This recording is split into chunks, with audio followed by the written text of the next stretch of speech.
ದೇವೇಗೌಡರು 100 ವರ್ಷ ಬದುಕಿರಬೇಕು. ದೇವೇಗೌಡರು 100 ವರ್ಷ ಬದುಕಿರಬೇಕು.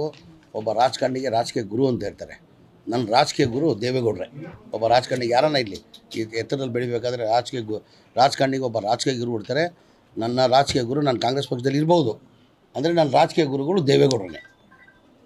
ಬಿಜೆಪಿ ಪ್ರಾದೇಶಿಕ ಪಕ್ಷಗಳನ್ನೆಲ್ಲ ಮುಂದೆ ಈಗ ನಾವು ಹೇಳಿದ ಉಪಯೋಗ ಇಲ್ಲಲ್ಲ. ಈಗ ಅವ್ರಿಗೆ ಆಮೇಲೆ ಗೊತ್ತಾಗ್ತದೆ ಬಿ ಜೆ ಪಿ ಏನಂತ, ಆಮೇಲೆ ಗೊತ್ತಾಗ್ತದೆ. ಅಷ್ಟೋ ಇಷ್ಟೋ ಶಕ್ತಿ ಇತ್ತು. ಈ ಕುಮಾರಸ್ವಾಮಿ ಬಿ ಜೆ ಪಿ ಜೊತೆ ಅಲೈನ್ಸ್ ಮಾಡಿ ಇದ್ದಿದ್ದ ಶಕ್ತಿನ ಇದು ಮಾಡ್ಕೊಂಡಿದ್ದಾರೆ. ಯಾವಾಗ ಕುಮಾರಸ್ವಾಮಿ ಎಲ್ಲ ರಾತ್ರಿ ಕನಸು ನೋಡಿದ್ರೆ ಕುಮಾರಸ್ವಾಮಿ ಹಗಲು ಕನಸು ನೋಡ್ತಾರೆ. ನಾನು ಅವ್ರ ಜೊತೆನೇ ಇದ್ದವನು, ನೋಡಿರ್ಬೋದು ನೀವು.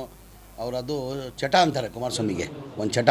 ಈಗ ಸರ್ಕಾರ ಈಗ ಬರ್ತದೆ, ಸರ್ಕಾರ ಅವು ಬರ್ತದೆ, ನೆಕ್ಸ್ಟ್ ನಾವೇ ಬರ್ತೀವಿ.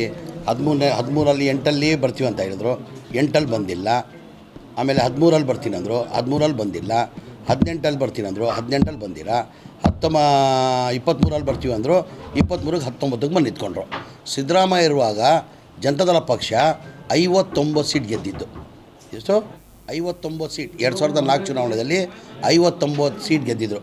ದೇವೇಗೌಡರು ಹಾಗೂ ಸಿದ್ದರಾಮಯ್ಯ ನೇತೃತ್ವದಲ್ಲಿ ಚುನಾವಣೆ ಮಾಡಿದ್ದು 59 ಸೀಟ್ ಗೆದ್ದಿದ್ದು.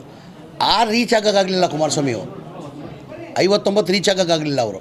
ನೋಡಿ, 59 ಇದ್ದಿದ್ದು 2008ಅಲ್ಲಿ, 2013ರಲ್ಲಿ 40ಕ್ಕೆ ಬಂದರು. ಇಲ್ಲ 28ಕ್ಕೆ ಬಂದರು, 28ಕ್ಕೆ ಬಂದರು. ಆಮೇಲೆ 2013ರಲ್ಲಿ 40ಕ್ಕೆ ಬಂದರು.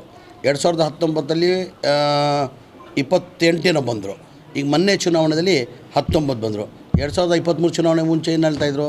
ಬರೆದಿಕ್ಕೊಳ್ಳಿ ಬಾಂಡ್ ಪೇಪರಲ್ಲಿ, ಮಾಧ್ಯಮದಲ್ಲಿ, ನಮ್ಮದೇ ಸರ್ಕಾರ, ನಾವೇ ಮಾಡ್ತೀವಿ ಸರ್ಕಾರ ರಚನೆ ಅಂತ ಹೇಳಿದ್ರು. ಅದು ಕುಮಾರಸ್ವಾಮಿಗೆ ಆ ಚಟ. ಎಲ್ಲ ರಾತ್ರಿ ಕನಸು ನೋಡ್ರೆ ಕುಮಾರಸ್ವಾಮಿಯವರು ಹಗಲು ಕನಸು ನೋಡ್ತಾವ್ರೆ.